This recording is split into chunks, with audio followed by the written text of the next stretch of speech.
Dentre os princípios apresentados por Bruno Latour até aqui, temos a sugestão de prestar atenção menos aos fatos estabelecidos, né, aos artefatos estabelecidos, e mais atenção aos cientistas e engenheiros em ação, né, com a mão na massa, produzindo os fatos, os artefatos.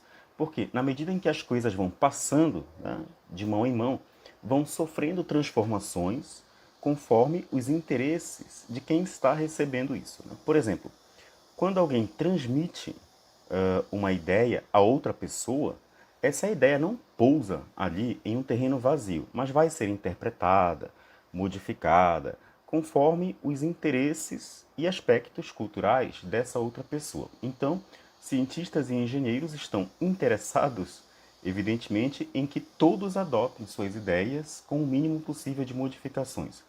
Nesse sentido, Latour afirma que a ciência é uma prática coletiva, como um jogo de rugby, né? Por exemplo, em que a bola não pode, né, ficar parada, mas deve ser arremessada aos outros jogadores, arremessada com, né, agressividade, velocidade, tática, e a qualquer momento a trajetória da bola pode ser interrompida, desviada, né? Na ciência também é assim. O movimento das afirmações, dos artefatos, depende das ações dos envolvidos. Caso contrário, não vai, né, para frente.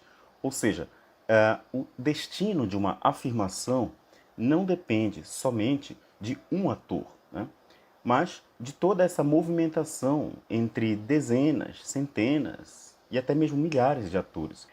Latour traz o exemplo de Rudolf Diesel, pai do motor a diesel. O motor não surge na cabeça dele de um dia para o outro, né? De um motor que trabalhasse segundo os princípios termodinâmicos de Carnot, né? Nessa empreitada, ele encontra um dilema que consiste em atrair pessoas, aliados, que transformem o seu projeto em um protótipo que funcione, né? Em 1897, o motor então é apresentado. Mas surge outro dilema. Ele precisa, né, de milhares de pessoas no mundo todo que adotem a ideia dele em fábricas, barcos, caminhões. Tá? Para diesel, o motor já é uma caixa preta, um artefato. Né? Mas a empresa que adquiriu esses protótipos não fica satisfeita porque eles apresentam alguns problemas. A caixa preta de diesel volta, né, a se abrir e a ser examinada por mecânicos, engenheiros. Então a empresa solicita a devolução do dinheiro e devolve os protótipos a diesel. Apesar disso, os engenheiros da empresa continuam trabalhando em um protótipo a partir do protótipo de diesel. Eles executam inúmeras alterações, né? Cada engenheiro acrescenta ali algo, deixa sua marca no projeto. E em 1908, a patente de diesel passa a ser de domínio público, né? E a dita empresa começa a comercializar o motor a diesel. Diesel, evidentemente, antes de se suicidar, diz que aquele motor é dele, né? Mas os seus colegas respondem que, na verdade, o mérito pertence a centenas de engenheiros que transformaram a ideia impraticável do diesel em algo comercializável, né? Nesse percurso em que se vai da ideia de diesel à comercialização, Latour diferencia a invenção da inovação, em que a fase de invenção se refere ao surgimento da ideia, né, na mente do diesel, enquanto que a inovação é a etapa em que os protótipos são reproduzidos, tá, em milhares de cópias e vendidos no mundo todo. Outra fase, chamada de desenvolvimento, é o que está entre a invenção e a inovação. Dessa história, né, do diesel, é possível considerar que a tecnociência, né, na tecnociência é necessário não só alistar outros, ou seja, aliados para a construção dos fatos, dos artefatos, como também é preciso controlar o comportamento deles. É aqui que Latour coloca o seu famoso conceito de tradução ou translação de interesses. Assim como na linguística, né, tem-se a tradução de um idioma para outro, Na ciência, na tecnologia, também é preciso fazer traduções ou translações, para não confundir um pouco, né, com o significado linguístico. Tradução, por vezes, usa-se translação. Né? A tradução ou translação de interesses é algo assim. O cientista, o engenheiro, tem um interesse. Então, ele precisa, usando uma expressão mais coloquial, né, vender o peixe. Ou seja, precisa traduzir ou transladar o que ele quer para que os outros comprem a ideia dele. E são várias as táticas, as estratégias, né, para tentar traduzir, transladar os interesses dos outros para que se aproximem aos interesses dos cientistas, dos engenheiros. Ou o contrário, né? Transladar os interesses dos cientistas, dos engenheiros, para que se aproximem dos interesses dos demais.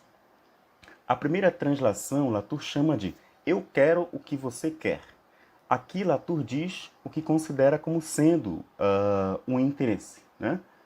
Interesse, ou seja, o que está entre o ator e o objetivo dele, né? Entre o ator e esse objetivo, interesse.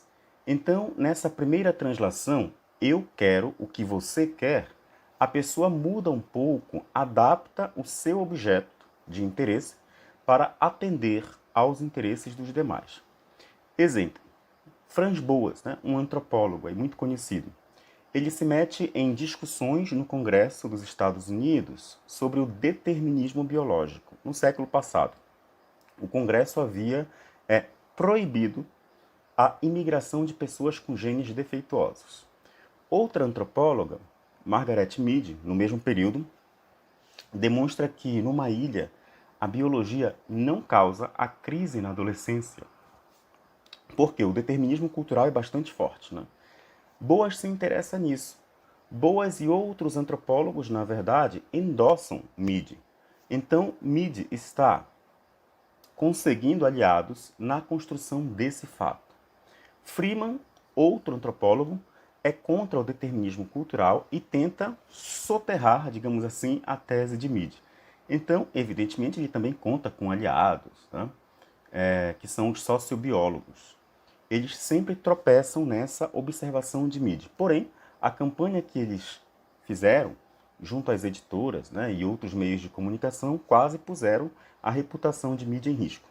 Nessa estratégia, trata-se simplesmente de promover os interesses dos outros, favorecendo os próprios interesses, ir nos ombros dos demais.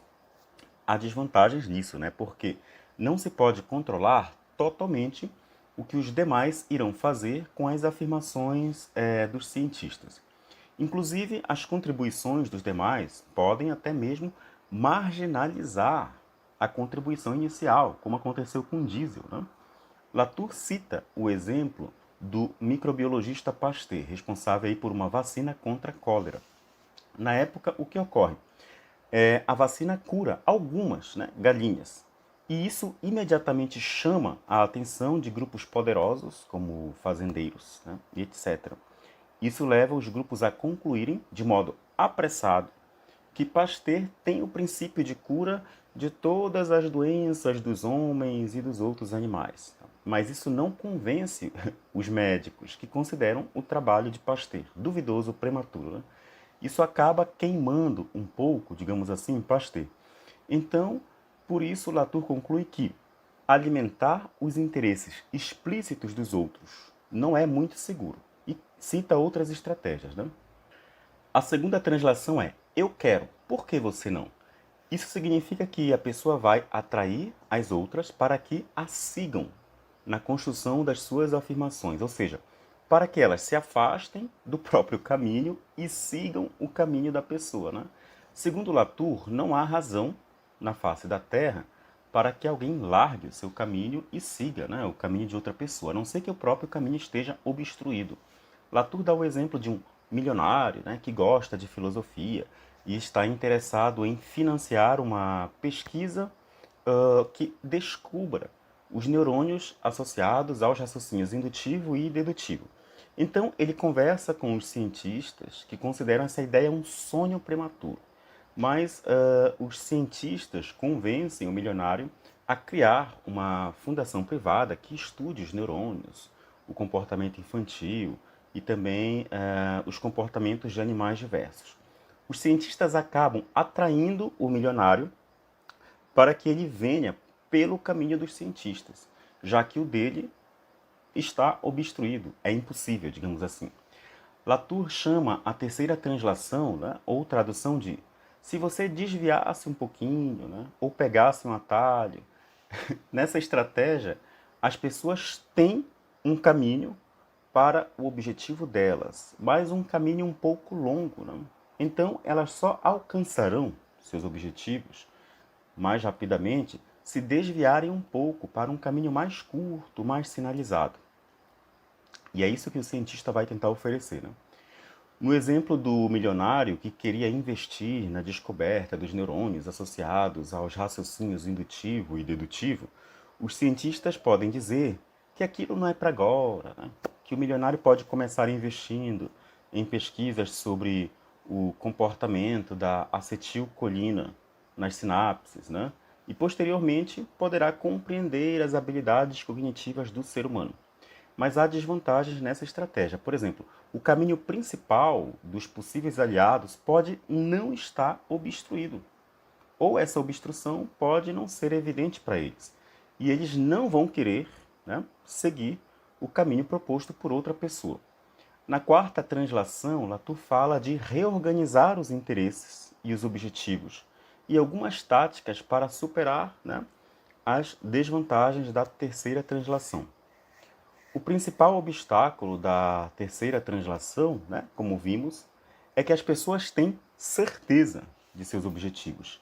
E isso torna menor o grau de liberdade do construtor de fatos e artefatos, digamos assim. O modo geral que os cientistas e engenheiros usam é eliminar os interesses explícitos dos outros atores e assim aumentar a sua margem, né, de manobra.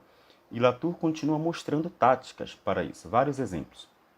A primeira tática consiste em deslocar os objetivos. Os objetivos, segundo Latour, podem ser interpretados de buzilhões de maneiras. Né? Latour dá o exemplo de um físico que tenta negociar com o Pentágono nos anos 1940, com o intuito de convencer os generais para a construção de uma bomba atômica. Né? Mas a resposta dos generais é que isso levaria mais de uma geração para ser realizado, né? E que serviria mais para os físicos praticarem sua teoria que para os soldados que estariam ali na guerra. Né? E então que seria melhor que os físicos se ocupassem em aperfeiçoar as tecnologias já existentes. O que o físico faz, então, diante dessa resposta, né? Dá uma nova interpretação para os objetivos dos generais, que querem ganhar a guerra. Então o físico argumenta: o que aconteceria se os alemães fabricassem a bomba primeiro? Né? Como eles, os americanos, venceriam a guerra com aqueles armamentos obsoletos, ultrapassados? O que o físico acaba de dizer passa a ser necessário para os generais. Ele faz uma nova interpretação, né? Um pequeno deslocamento de objetivos. A segunda tática citada por Latour é inventar novos objetivos. Tá? O exemplo dado por ele é o do George Eastman, que queria vender milhares de placas fotográficas, mas as pessoas na época não tinham o hábito de tirar fotos. Tá? Os poucos que faziam isso tinham um estúdio fotográfico em casa, que usavam, né, aquelas caixas pretas imensas, gigantescas, para fazer as fotografias. Então, a tarefa do Eastman aqui é definir um novo objetivo que faça as pessoas se interessarem em fazer fotografias por conta própria. Então, ele introduz a ideia de fotografia amadora, em que qualquer pessoa, idosa ou criança, pode fazer suas próprias fotos em um único clique. Né? Ou seja, ele cria um novo objetivo e apresenta um aparelho pequeno, né? E de fácil manuseio para convencer as pessoas da praticidade, tá? De tirar fotos por conta própria. Ou seja, ele inventou um novo objetivo. A terceira tática consiste em inventar novos grupos e assim modificar interesses. Por exemplo, Latour comenta que no século XIX, na Europa e na América do Norte, as sociedades se dividem em duas classes, né? Os capitalistas e o proletariado, ou seja, os ricos e os pobres. E há uma preocupação das autoridades sanitárias nesse período por monitorar as condições, né, da cidade, de modo a torná-las mais higiênicas. Mas esse projeto sempre frustra por conta dessas hostilidades, né, entre as classes de pobres e de ricos. Então, quase ninguém dá atenção ao que dizem os sanitaristas, né? E, nesse momento, Pasteur, né, e outros introduzem a noção de micróbios como causas dessas doenças. E pesquisadores já não classificam mais a sociedade como pobres e ricos, pelo menos os pesquisadores dessa área, né? Eles classificam a sociedade agora como doentes, portadores, imunizados e assim por diante. Nisso surgem, além dos micróbios, muitos outros atores não humanos, né? Como ratos, mosquitos, pulgas, bactérias e por aí vai. E com todo esse cenário, as classes econômicas antes consideradas, ricos e pobres, passam de algum modo a ter destaque na discussão, na medida em que, exemplifica Latour, né, a babá pobre da criança de família rica pode ser portadora de febre tifoide. Então, assim cria-se um interesse comum, e os sanitaristas e os microbiologistas, né, antes desprezados, passam a ser indispensáveis agora, né? Então, até aqui, é possível perceber que a tarefa do cientista, do engenheiro, é recrutar aliados para a construção dos seus fatos. Latour menciona o exemplo de Napoleão, né? Apesar de o crédito ir apenas para Napoleão, mas ali no momento, né, da batalha, ele lidera centenas de milhares de homens, né? A maioria obedece, mas alguns não. Alguns fogem, outros lutam até a morte, né? É uma tarefa coletiva, apesar de haver uma relação entre o que Napoleão faz nas batalhas e o que os soldados também fazem.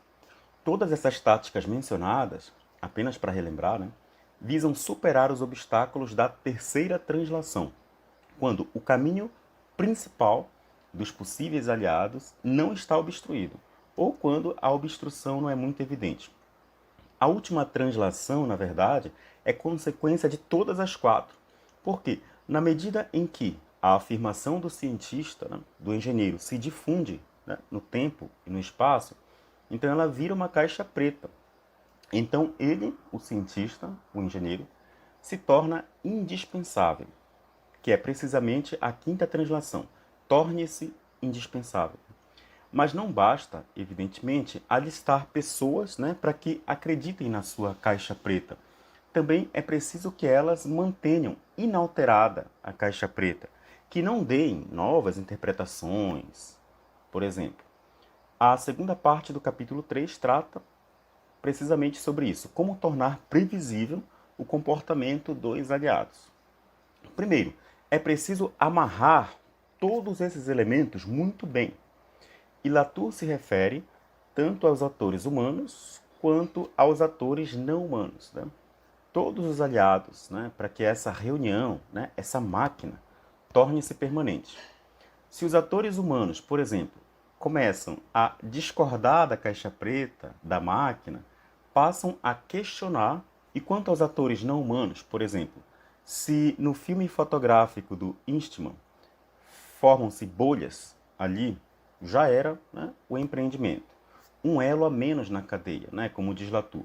Então, sempre que um aliado sai ou um elo da cadeia se rompe, é preciso procurar outros aliados. E esses novos aliados podem ser humanos ou não humanos. Tudo isso forma uma máquina, diferente de uma ferramenta que é um elemento isolado, né? É por conta dessa formação das máquinas que Latour não distingue, ou quase não distingue, né, ciência de técnica. Ou fato científico, objeto científico, de objeto técnico ou artefato. Ele se refere a ambos, né, ciência e técnica, como caixas pretas. Então, quando todas essas estratégias para atrair interesses, aliados humanos e não humanos, quando todas essas estratégias se tornam bem-sucedidas, né, então é quando é possível dizer que um fato foi, né, construído. E disse também que esse fato se tornou indispensável, ou seja, se tornou um ponto de passagem obrigatório, ou seja, todos vão adotar aquilo, seja um livro, um motor, uma teoria, enfim.